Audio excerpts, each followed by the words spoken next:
રાજ્યમાં અને દેશમાં કોરોનાએ ફરી દેખા દઈને છૂટાછવાયા કેસો નોંધાયા છે, જેને પગલે નર્મદા જિલ્લા ખાતે કોવિડ-19 સંદર્ભે આરોગ્ય તંત્ર દ્વારા જાહેર અને ખાનગી આરોગ્ય સેવાના તમામ સ્તરે સિવિલ હોસ્પિટલ ખાતે પૂરતી આગોતરી વ્યવસ્થા ઊભી કરી આરોગ્ય તંત્ર સજ્જ બન્યું છે. જેમાં જિલ્લામાં કુલ 35 આરોગ્ય સંસ્થાઓમાં 792 બેડ ઉપલબ્ધ કરાયા છે, જેમાંથી 615 ઓક્સિજન બેડ છે અને 25 આઈસીયુ બેડ ઉપલબ્ધ છે.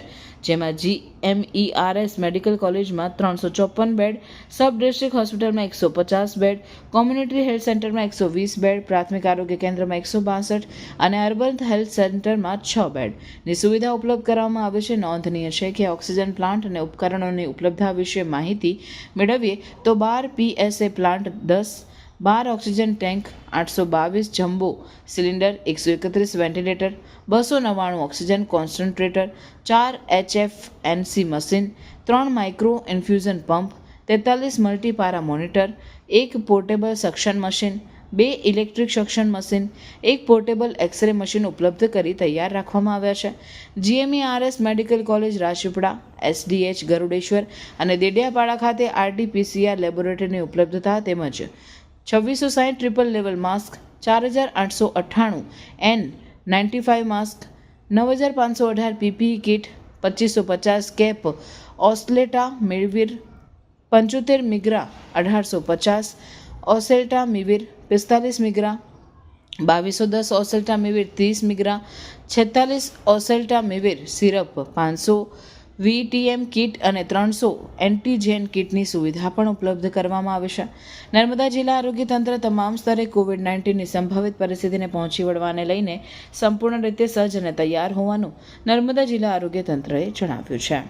અત્રેની GMERS medical college attach general hospital Rajpipla ખાતે કોરોનાની સંપૂર્ણ તૈયારીઓ થઈ ગયેલી છે. દેશભરમાં અત્યારે જે કોરોનાના કેસીસ વધી રહ્યા છે અને ગુજરાત ખાતે જે કોરોનાના કેસીસ આવવાની શરૂઆત થઈ છે એ પ્રમાણે અમદાવાદ સિવિલમાં પણ એ લોકો તૈયારી રૂપે આઇસોલેશન વોર્ડ કોરોનાના શરૂ કરેલા છે.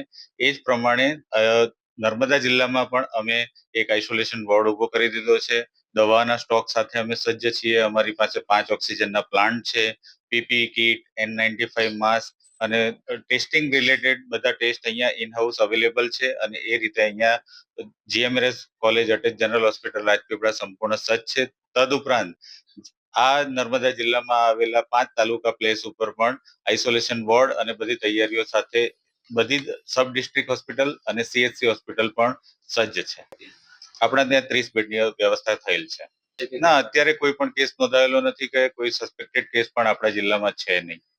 RT-PCR ટેસ્ટ અવેલેબલ છે અહીંયા અને ઇન હાઉસ જ અહીંયા કરવામાં આવે છે. સમર વેકેશનમાં વોટર પાર્ક ના ગયા તો ક્યાં ગયા? અમે લોકો પહોંચી ગયા છે એક્વા બ્લુ વોટર પાર્ક. અમે અમારા દરેક ઉનાળાના વેકેશનમાં એક્વા બ્લુ વોટર પાર્ક તો આવીએ જ. અહીંયાના લોકો એટલા ફ્રેન્ડલી છે કે અમને એમની જોડે બી બહુ મજા આવે. અહીંયાની ટિકિટ્સની પ્રાઇસ પણ બહુ નોમિનલ છે. અહીંયા સારા સ્વિમિંગ કોસ્ટ્યુમ્સ આપણને રેન્ટ પર મળી જાય છે. એમના ત્યાં ક્લીન રૂમ્સ બી છે જ્યાં આપણે કોસ્ટ્યુમ્સ ચેન્જ કરી શકીએ છીએ અને લોકર્સ માટે પણ બહુ સારી સુવિધા છે. ચલો હવે જઈએ પાર્કમાં એન્જોય કરવા. અહીંયા પાણી પણ બહુ ક્લીન છે અને મસ્ત ઠંડુ છે. મજા જ આવી જાય. અહીંયા બહુ બધી વોટર રાઇડ્સ છે. વોટર રાઇડ્સમાં એટલી મજા આવી કે એકવારમાં તો મન ભરાય જ નહીં. અહીંયા દરેક એજ ગ્રુપના લોકો એટલું મજા કરે. અહીંયા તમને વિશાળ પાર્કિંગ માટે જગ્યા મળી જશે. એક્વા બ્લુ વોટર પાર્ક આવેલું છે કરજણ કંડારીમાં. હવે ખાલી રીલ જ જોયા કરશો કે પછી તમે બી ત્યાં વિઝિટ કરશો? તો સમર વેકેશન પતે એની પહેલાં એક્વા બ્લુ વોટર પાર્ક જવાનું ભૂલશો નહીં.